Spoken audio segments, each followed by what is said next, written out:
तो हेलो पोके फैंस, कैसे हैं आप सभी लोग। होप सभी लोग बढ़िया ही होंगे, और अगर बढ़िया नहीं भी हो तो वीडियो को देखने के बाद बढ़िया हो ही जाओगे, क्योंकि आज की वीडियो में हम डिस्कस करने वाले हैं ऐश के सभी पोकेमॉन्स के लेवल के बारे में। तो कि वीडियो काफ़ी इंटरेस्टिंग होने वाली है गाइस। ऐश के सभी पोकेमॉन्स के लेवल के बारे में हम डिस्कस करेंगे। और लेवल का मतलब ये नहीं कि सिर्फ गेम्स पे बेस्ड होगा, ये पूरे मेरा ओपिनियन है, मेरे ओपिनियन पे ये बेस्ड होगा। और इस ऊपर से एनिमे में लेवल मैटर नहीं करता, अब ये मत कहना आप। मैटर करता है गाइस, लेवल इतना ज़्यादा नहीं करता लेकिन थोड़ा बहुत तो मैटर करता है। हमने थोड़े बहुत एपिसोड्स में देखा है कि लेवल मैटर करता है। सो दैट्स वाई आज की वीडियो में हम डिस्कस करेंगे ऐश के कांटो और जोटो के पोकेमॉन्स के लेवल के बारे में।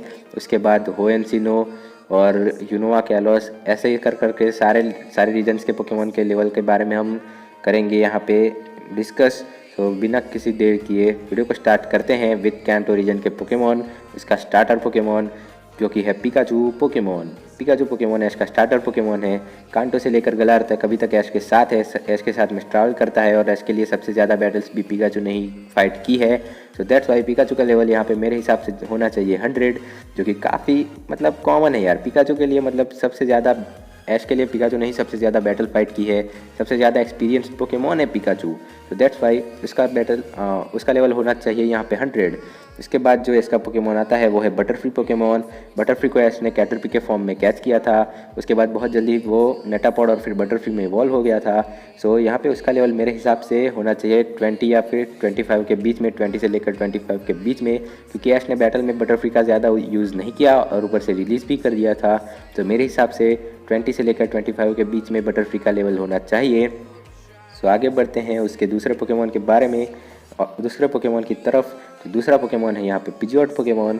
पिजियोट पोकेमॉन भी इसका शानदार पोकेमॉन है। इतना बैटल में इतना कुछ खास कर नहीं पाया, लेकिन फिर भी पिजियोट बनने के बाद उसने फीरो को काफ़ी अच्छी फाइट दे दी थी। इसका बहुत ही लॉयल पोकेमॉन है पिजियोट। तो मेरे हिसाब से उसका लेवल यहाँ पे 35 या फिर 35 से 40 के बीच में होना चाहिए। पिजियोटो में वो इतना ज़्यादा स्ट्रॉन्ग नहीं था पिजियोटो के फॉर्म में, लेकिन फिर भी पिजियोट बनने के बाद वो स्ट्रॉन्ग हो गया था। सो दैट्स वाई उसका लेवल होना चाहिए 35 से 40 के बीच में। और उसके बाद नेक्स्ट पोकेमॉन जो आता है वो है बल्बसौर पोकेमॉन। बल्बसौर एज का one of the most experienced Pokemon, काफ़ी स्ट्रॉन्ग पोकेमॉन है। बल्बसौर के फॉर्म में ही वो एक विनोसौर जितना स्ट्रॉन्ग है, और ऐश ने इसको काफ़ी अच्छी ट्रेनिंग भी दी है। तो दैट्स वाई बल्बसौर का जो लेवल होना चाहिए वो होना चाहिए मेरे हिसाब से 55 से 60 के बीच में, जो कि यही परफेक्ट है बल्बसौर के लिए। 55 से 60 के बीच में लेवल होगा बल्बसौर का, यही मुझे लगता है। सो आगे बढ़ते हैं नेक्स्ट पोकेमॉन की तरफ। तो वो है अपना ऐश का one of the strongest Pokemon Charizard Pokemon.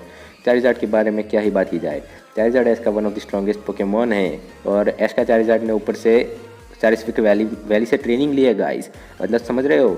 उसने चारिस्फिक वैली की ट्रेनिंग बहुत ही हार्ड होती है, उसको चारिज़ार्ड ने कंप्लीट किया है। तो उसका लेवल कम से कम 100 तो होना ही चाहिए मेरे हिसाब से।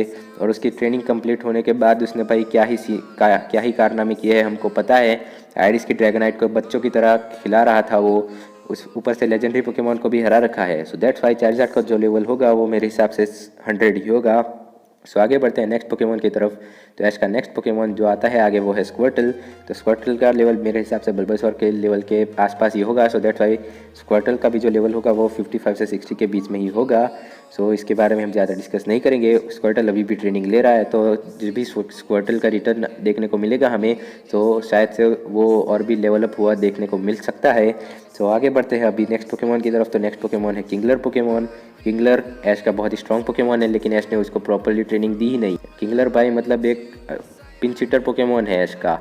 सीधा पोकेमॉन लीग में एंट्री मार के एक 1v3 कर गया भाई, मतलब समझ रहे हो कितना स्ट्रॉन्ग है किंगलर पोकेमॉन। उसको ऐश ट्रेनिंग देता तो और भी ज़्यादा स्ट्रॉन्ग बना सकता था, लेकिन अभी देखा जाए तो इसका लेवल मेरे हिसाब से 40 होगा। 40 से ज़्यादा हम इसको रख नहीं सकते। सो दैट्स वाई किंगलर का जो लेवल है वो है 40।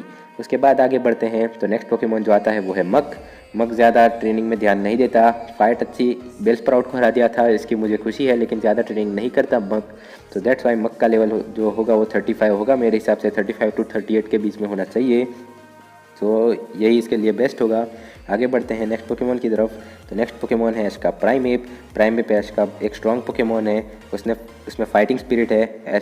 ऐश ने जब उसको बचाया था, ऐश को प्राइमेप को पता चला था कि ये मेरा ट्रेनर मेरे लिए क्या कर सकता है, तब से प्राइमेप ऐश का लॉयल पोकेमॉन बन गया था, लेकिन ऐश ने उसको रिलीज़ कर दिया था। लेकिन फिर भी इसका रेंज मतलब कितना स्ट्रॉन्ग है वो आपको मालूम ही है। सो दैट्स वाई प्राइमेप का जो लेवल होना चाहिए वो 40 से 45 के बीच में होना चाहिए, जो कि इसके लिए परफेक्ट है। उसके बाद नेक्स्ट जो पोकेमॉन आता है वो आता नहीं है, वो आती है क्योंकि वो है लैप्रेस पोकेमॉन। लैप्रेस पोकेमॉन बेबी पोकेमॉन है और उसका लेवल मेरे हिसाब से 30 से 35 के बीच में होना चाहिए। यही परफेक्ट लेवल है क्योंकि इसको ज़्यादा मूव्स भी नहीं आते और ऊपर से इसने इसको रिलीज़ कर दिया था। सो दैट्स वाई अपनी लैप्रेस का जो लेवल होगा वो 30 से लेकर 35 के बीच में ही होगा। उसके बाद नेक्स्ट जो पोकेमॉन है वो है स्नोरलैक्स पोकेमॉन। स्नोरलैक्स एकदम ऐश का हैवी हिटर पोकेमॉन है। ऐश का मतलब यार एक जंबो पोकेमॉन है, इसका पावर हाउस पोकेमॉन है। जब भी बैटल करने के लिए आता है एक या दो पोकेमॉन को लेकर ही जाता है भाई, मतलब गजब चीज़ है स्नोरलैक्स। तो मेरे हिसाब से स्नोरलैक्स का जो लेवल होगा वो 85 से 90 के बीच में होना चाहिए। परफेक्ट है ये स्नोरलैक्स के लिए। काफ़ी अच्छे बैटल जिता रखे हैं इसने ऐश को।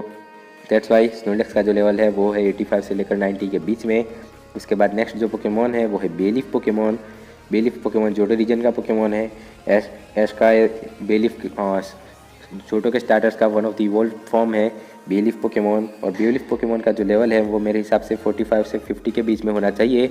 अब आप बोलोगे ये थोड़ा हाई है, तो भाई इसने हैरिसन के हाउंडूम को हरा रखा है, आप देख के आओ। हैरिसन का हाउंडूम उसका सेकंड स्ट्रॉन्गेस्ट पोकेमॉन था आफ्टर ब्लिज़िकन। सो वो उसको हराना काफ़ी बड़ी बात है, वो भी टाइप डिसएडवांटेज होते हुए। सो दैट्स वाई बेलीफ का जो लेवल होगा वो श्योरली मैं हूँ 45 से 40 के बीच 45 से 50 के बीच में होगा। सो नेक्स्ट जो पोकेमॉन है वो है क्विलाबा पोकेमॉन। क्विलाबा पोकेमॉन काफ़ी लेट इवॉल्व हुआ था और उसकी वजह से इसको ट्रेनिंग भी अच्छी नहीं मिल पाई थी। तो मेरे हिसाब से क्विलाबा का जो लेवल होगा वो होगा 40 इसके लिए परफेक्ट लेवल है। सो क्विलाबा का लेवल है 40। अभी आगे बढ़ते हैं नॉकटाउल की तरफ। तो नॉकटाउल ने इसके लिए कुछ ज़्यादा नहीं किया, एक आध दो अच्छे बैटल फाइट किए हैं जो कि काफ़ी अच्छी बात है, लेकिन इसको ऐश के लिए कुछ ज़्यादा करने का मौका नहीं मिला। फिर भी इसका लेवल मेरे हिसाब से 35 होना चाहिए, जो कि परफेक्ट लेवल है। और उसके बाद आता है हेराक्रोस पोकेमॉन। हेराक्रोस पोकेमॉन ऐश का जोटो रीजन का स्ट्रॉन्गेस्ट पोकेमॉन था। उसने डार्क रैकिस के साथ क्या ही गजब बैटल की थी, उसको ऑलमोस्ट हराने वाला था, लेकिन भाई बहुत अच्छी बैटल की थी हेराक्रोस ने। और ऊपर से मैग्मार और सीजोर जैसे पोकेमॉन को भी हरा रखा है। सो हेराक्रोस भी एक ऐश का बीस्ट पोकेमॉन है। सो दैट्स वाई हेराक्रोस का जो लेवल होगा वो 70 से अप होना चाहिए। तो मेरे हिसाब से हेराक्रोस का जो लेवल है वो है 75। यही है परफेक्ट लेवल हेराक्रोस के लिए। सो दैट्स वाई हेराक्रोस का जो लेवल है वो है 75। उसके बाद आगे बढ़ते हैं तो आगे आता है टोटोराइल पोकेमॉन। टोटोराइल पोकेमॉन इसके लिए लिटरली ज़्यादा कुछ नहीं किया, इतनी बैटल भी फाइट नहीं की, लेकिन फिर भी मेरे हिसाब से टोटोराइल का जो लेवल होगा वो होगा 30। ये इसके लिए परफेक्ट लेवल है। छोटा पोकेमॉन है, इवॉल्व नहीं हुआ, इवॉल्व होता तो शायद 35 या फिर 40 लेवल तक जा सकता था, लेकिन कोई बात नहीं, 30 लेवल अभी तुम्हारे लिए परफेक्ट है। आगे बढ़ते हैं तो आगे है डॉनफन पोकेमॉन। डॉनफन पोकेमॉन ने इसके साथ जोटो होएन के बैटल फ्रंटियर में भी ट्रैवल किया था। हाइपर बीम जैसे अटैक भी आते हैं इसको, तो ये काफ़ी स्ट्रॉन्ग पोकेमॉन है और सीनो में भी रिटर्न आया था। तो इसका लेवल हाई होना चाहिए मेरे हिसाब से। तो इसका लेवल भी होगा 45 से 50 के बीच में, क्योंकि ये इसके लिए परफेक्ट। और दैट्स वाई डॉनफन का जो लेवल है वो है 45 से 50 के बीच में। सो यही थी आज की वीडियो गाइस। जैसा कि मैंने कहा था कि हम कांटो और जोटो के पोकेमॉन्स के बारे में डिस्कस करेंगे, तो यही थे कांटो और जोटो के पोकेमॉन्स। तो नेक्स्ट पार्ट में हम इसके लाएंगे सिनो और होएन के पोकेमॉन्स के लेवल के बारे में डिस्कस करेंगे हम। सो यही थी आज की वीडियो गाइस। होप आप सभी लोग को वीडियो अच्छी लगी होगी। वीडियो अच्छी लगी हो तो लाइक कर दो, फ्रेंड्स के साथ शेयर भी कर सकते हो। चैनल पर पहली बार आए हो तो चैनल को सब्सक्राइब कर दो, ताकि आगे आने वाली इंटरेस्टिंग वीडियो के नोटिफिकेशन आपको सबसे पहले मिल जाए। तो यही थी आज की वीडियो गाइस, मिलते हैं नेक्स्ट वीडियो में, तब तक के लिए सायोनारा।